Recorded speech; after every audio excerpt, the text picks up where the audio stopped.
Πάτερ ημών, ο εν της ουρανής, αγιαστήτω το όνομά σου, ελθέτω η βασιλεία σου, γεννηθήτω το θέλημά σου, ως εν ουρανό και επί της γης. Τον άρτον ημών των αιτιούσιων,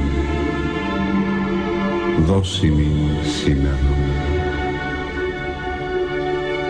κι άφες ημίν τα οφειλήματα ημών, ως και εμείς αφίαμεν τις οφειλέτες ημών. Και εμείς εν έγγυς ημάς εις πειρασμόν,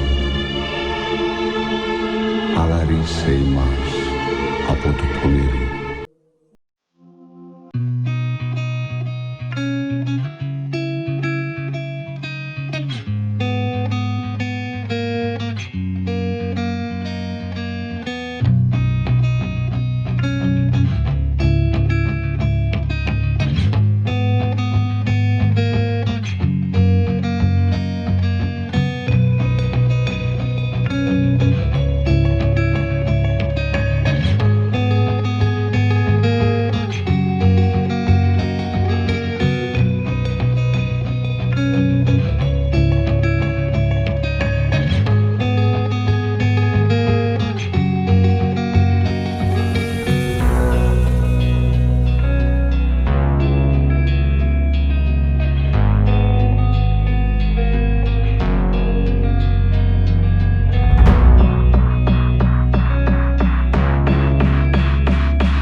Как член Союза писателей России, скажи вот. Впечатления наши самые восторженные.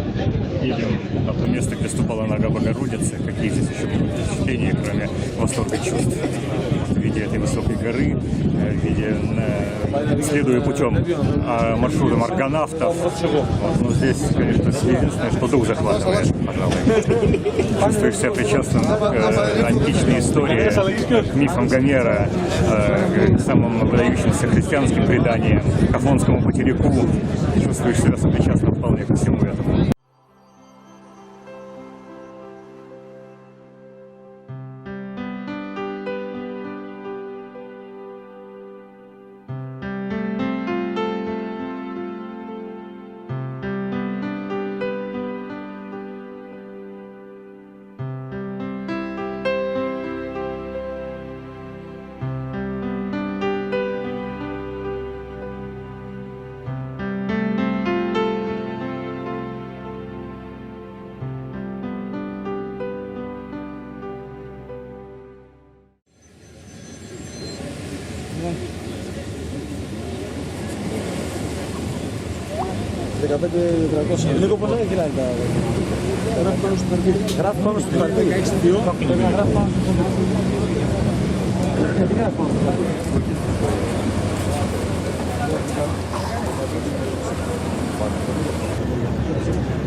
Когда мы подходили к этому монастырю, у меня почему-то как ни в каком другом месте Афона как-то, вот знаете, взыграло ретевое, говоря пушкинскими словами. Потому что, вот, наверное, есть для русского человека что-то, какое-то особое чувство.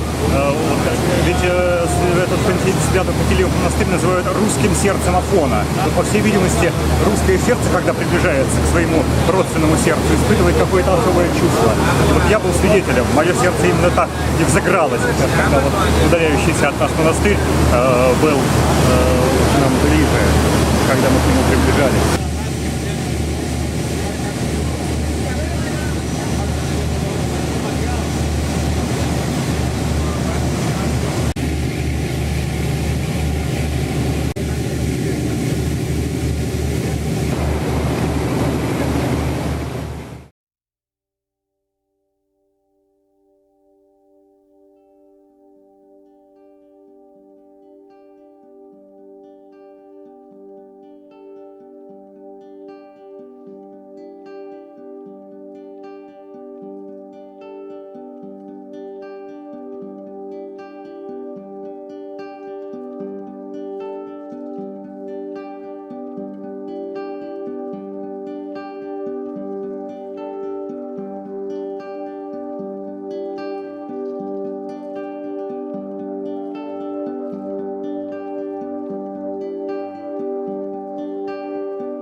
Это ближайший монастырь под Афонской горой. Вот она на заднем плане за мной находится. И вот, знаете, дорогие друзья, вот мы попали сюда и вот почувствовали себя, ну просто, как говорится по-русски, в своей тарелке. Вот я лично ощутил себя вот здесь вот на своей родине какой-то духовной. Вот странное чувство такое. Вот. Мы сейчас с моим дорогим другом и братом Глебом метров 100, всего 100, но это первая попытка, поднялись выше на эту гору, забрались, спустились вниз. И вот, вы знаете, это такой маршрут наш, такой маленький поход был, начальный, первоначальный, который мы, конечно же, на днях усилим, повторим и покорим эту гору. То есть она нас, вернее сказать, покорит, потому что то, что мы здесь оказались вообще в этом месте, это нас уже покорила эта гора, иначе бы мы здесь не оказались. Мы, покоренные горой, Святой Афонской горой, находимся здесь, на этом месте. И мы хотим туда подняться и поблагодарить гору, саму и Богородицу, прежде всего, и Христа, за то, что Он сподобил нас оказаться на этом святом месте. Потому что, ну, русская душа сюда почему-то тянется. Я вот не могу сказать, почему. Это такой же неразрешимый вопрос, как вообще неразрешимо само по себе Троица, христианство, вера в Бога. Нет на это ответа, почему душа человеческая тянется. Ведь говорят, всякая душа по сути своей христианка. Вот, наверное, наши христианские души потянулись к какому-то святому месту, и мы здесь оказались. И вот я стою радостный, вот, и благодарю Бога и Глеба, который меня снимает, за то, что мы здесь. Я счастлив.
Thank you very much.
Ăștia albăstrui, ăștia, sunt mai mari acolo.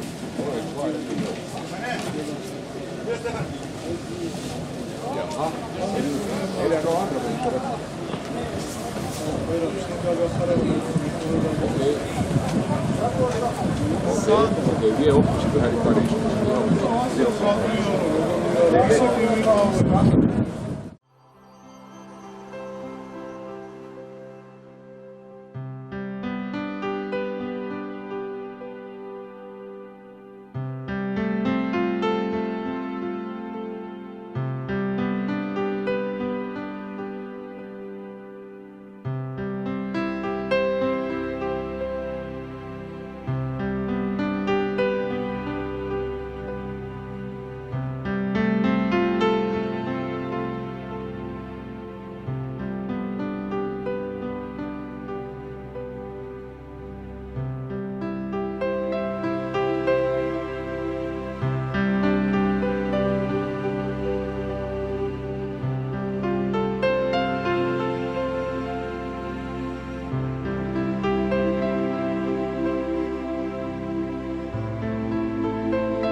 Большая рыбка?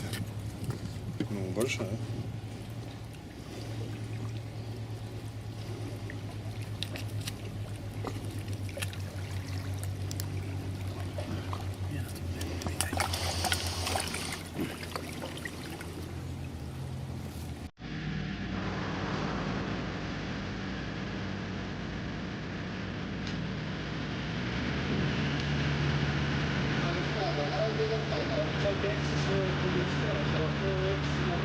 Okay.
В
храме, чтобы не рассеиваться в молитве. Как бы ты служил? Ведь Серафим Саровский учит. Сейчас же открой глаза и смотри на свечу. Как говорит свеча, да, и вот молись. А потом опять немножко отмурзаться и закрыть глаза и молиться. Ну и потом так, если ты не все доходит, все слова, которые считаются там далеко где-то, то нужно молитву тогда читать в это время. Иисусу молитву можно читать. Да, но только чтобы, как бы сказать, время не проходил так просто. Отсидел или отстоял. Вот. Читать молитвочку в это время самому тогда уже надо. Да, вот как бы Серафим Саровский Богородицу надо читать 150 раз в день. И сейчас надо, батюшка, об этом стараться, да? Да. Молитву нужно любить. Да. Бодрствуйте, молитесь, да не гнеть в напасть. Бодрствуйте, не гнеть в напасть. А там, как Спаситель, друг другу тяготы носите. И так вы исполните закон Христов. Во. Потом будете коварны, исправляйте что? Духом кротости. Будьте коварны. Духом кротости. Потом друг другу тяготы носите. И так вы исполните закон Христов. И Спаситель сам сказал в Евангелии: научитесь от меня, и как кроток есть и смирен сердцем, и обрящите покой душам вашим. Вот. Это слова Иисуса Христа, непреложные слова. Как нам сейчас насчет монашествующим спасаться? Кротость, смирение, терпение и труд. Вот что. Самое главное быть, как вот сказано, что будь ко всем снисходительно, а к себе строг. А к братьям будь снисходительным. А к себе будь строг. Так что вот такое положение. Батюшка, как от гнева-то? Когда что-то не получается там это... Значит, так. С гневом, батюшка, это Да, такая...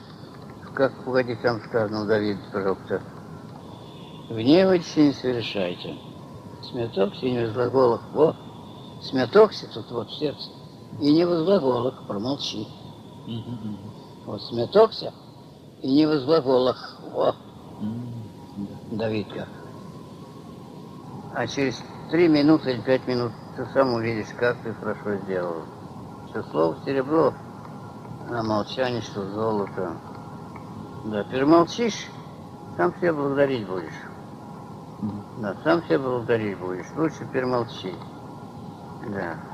Переживешь в сердце, а языком не надо. А потом все будет хорошо. А потом все-таки я так скажу еще тебе. Смиренный человек, как ты его не унижал, он все равно не обидится на тебя. Вот одного старца пришли, давай его воздись. Ты что, блудник? Да. Ты пьяница? Да. Ты еще что-то? Да. И замолчали.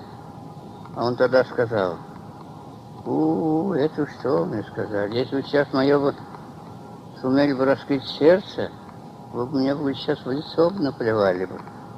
А то вы не видите моего сердца. И они замолчали и ушли. Видишь, кротость, смирение-то? Оно не обид. У смиренного человека обид быть не может. Да, вот гневайтесь и не совершайте. Вот что, гневайтесь и не совершайте. Да, значит, ты тут погневайся внутри-то. А не совершай языком-то.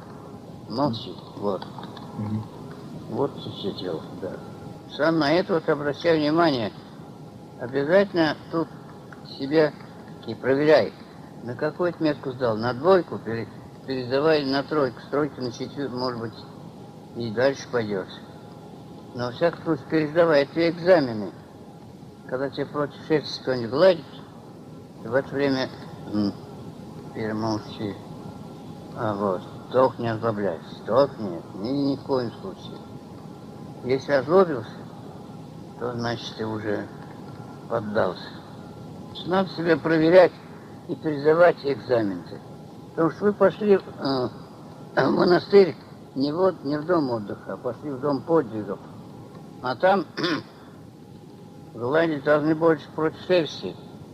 Если по шерсти будут гладить, то ты смирение просто не научишься никогда. А когда тебе против шерсти гладить, вот тут ты смолчи, перемири и люби этого человека, который тебе против шерсти гладит. Вот, тут вот ты сдавай экзамены. Ну, и ни в коем случае не озлобляйся.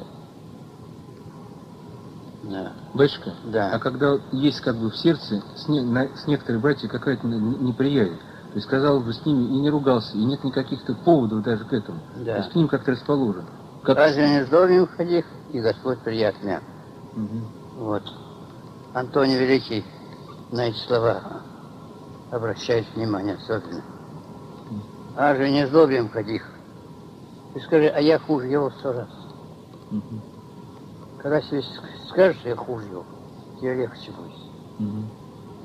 Да, вот. Это что скажу, у него... вот у него спрашивали, у одного старца, вот какой грешнее, пьянство или осуждение? Он говорит, осуждение грешнее пьянства. Так что, видишь, вот осуждать, мы можем мысленно осуждать, но осуди самого себя, бревно в своем глазу. Его мы видим, а себе-то нет. Вот тут ты и учись себя, тут вот себя ты и выправляй на этих вот местах-то. А если будете все гладко, то не научишься ничему, нет. Вот тут ты себя и старайся. Вот когда была София в Шамардине, мудрая игуменя, и когда она была строга к каким-то сестрам, то сестры были очень рады, говорят, она и на меня обратила внимание. Вот видишь, какое дело, обратила внимание на меня. Строгости. А то мимо прошла бы, не заметила бы. Так что они его даже благодарили за это, за строгость. И радовались даже этому, что на них обратили внимание. Подходить духовно к этому, мудрость, кротко, смиренно. Вот. А если тщеславие, самолюбие, то так знаешь, что гордым Бог противится. а смиренным дает благодать.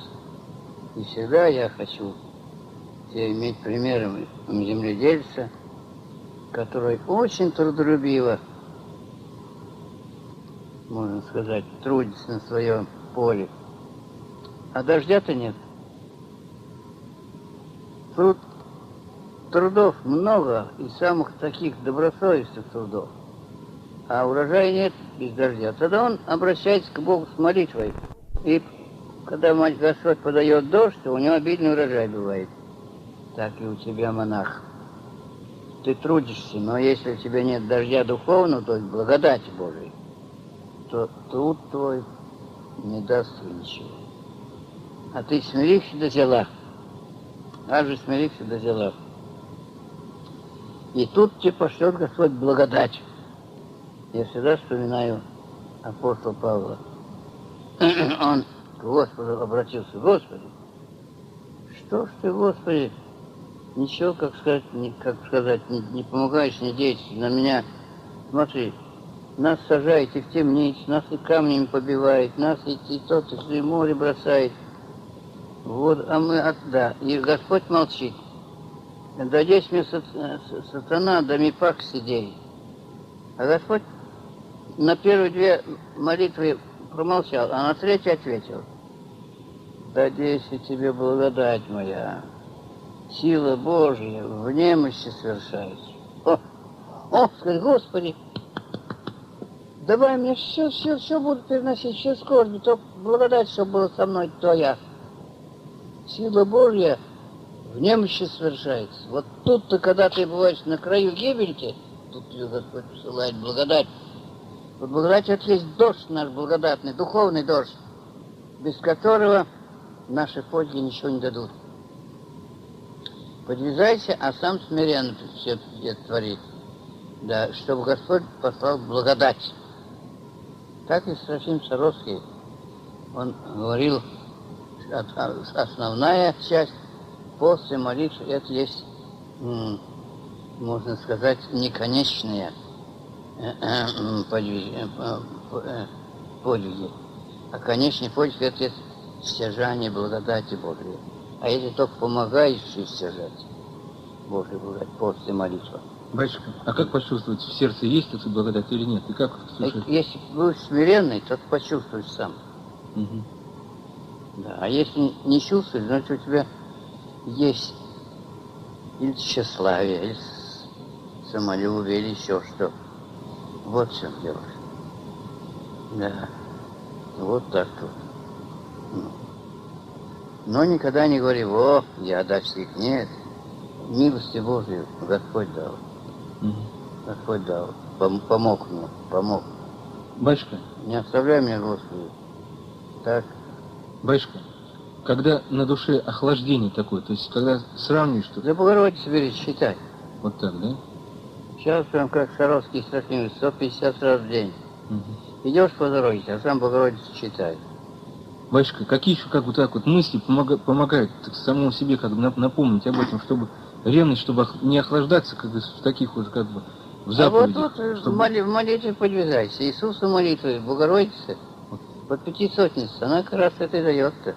Угу. Нужно умно-сердечная молитва, умом, сердцем, а потом она будет и живая уже. Это уж третья степень, наивысшая, живая.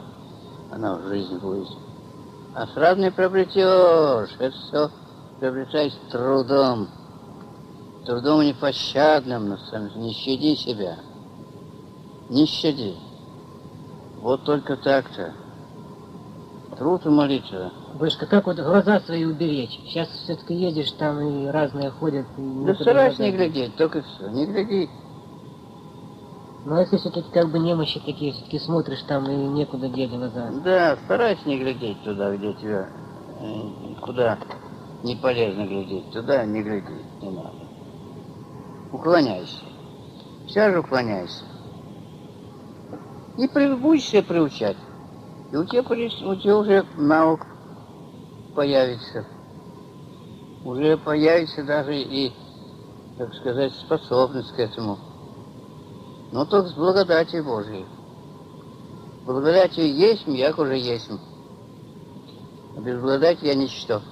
Батюшка, когда уныние на душе, что-то такое не складывается, обстоятельства как-то... А вот, батюшка, напрасно что сказать? катаешься. Уныние, леность внука, а лености дочь, чтобы отогнать ее прочь, Богу помолись, здесь трудись. Уныние пройдет, и внуку отойдет.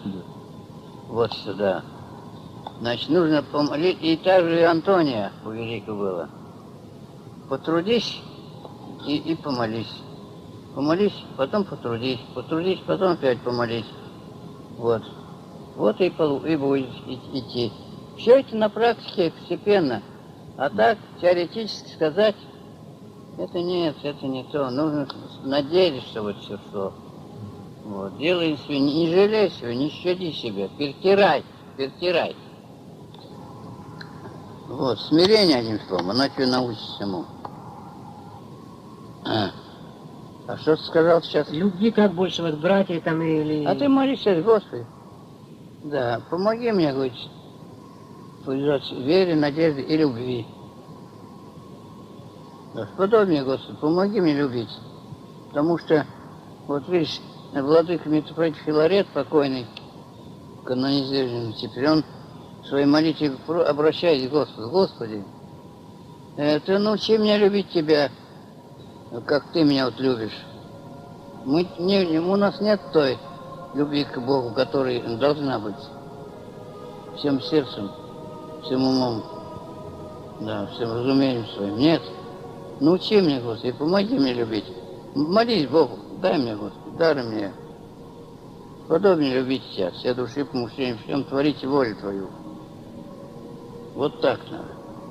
Помоги мне, Господи, помоги. Сам я, Господи, не могу. Вот душечка моя. Батюшка, спаси Господи, что так нас принял. Да. Да спаси Господь вас, милочки дорогие.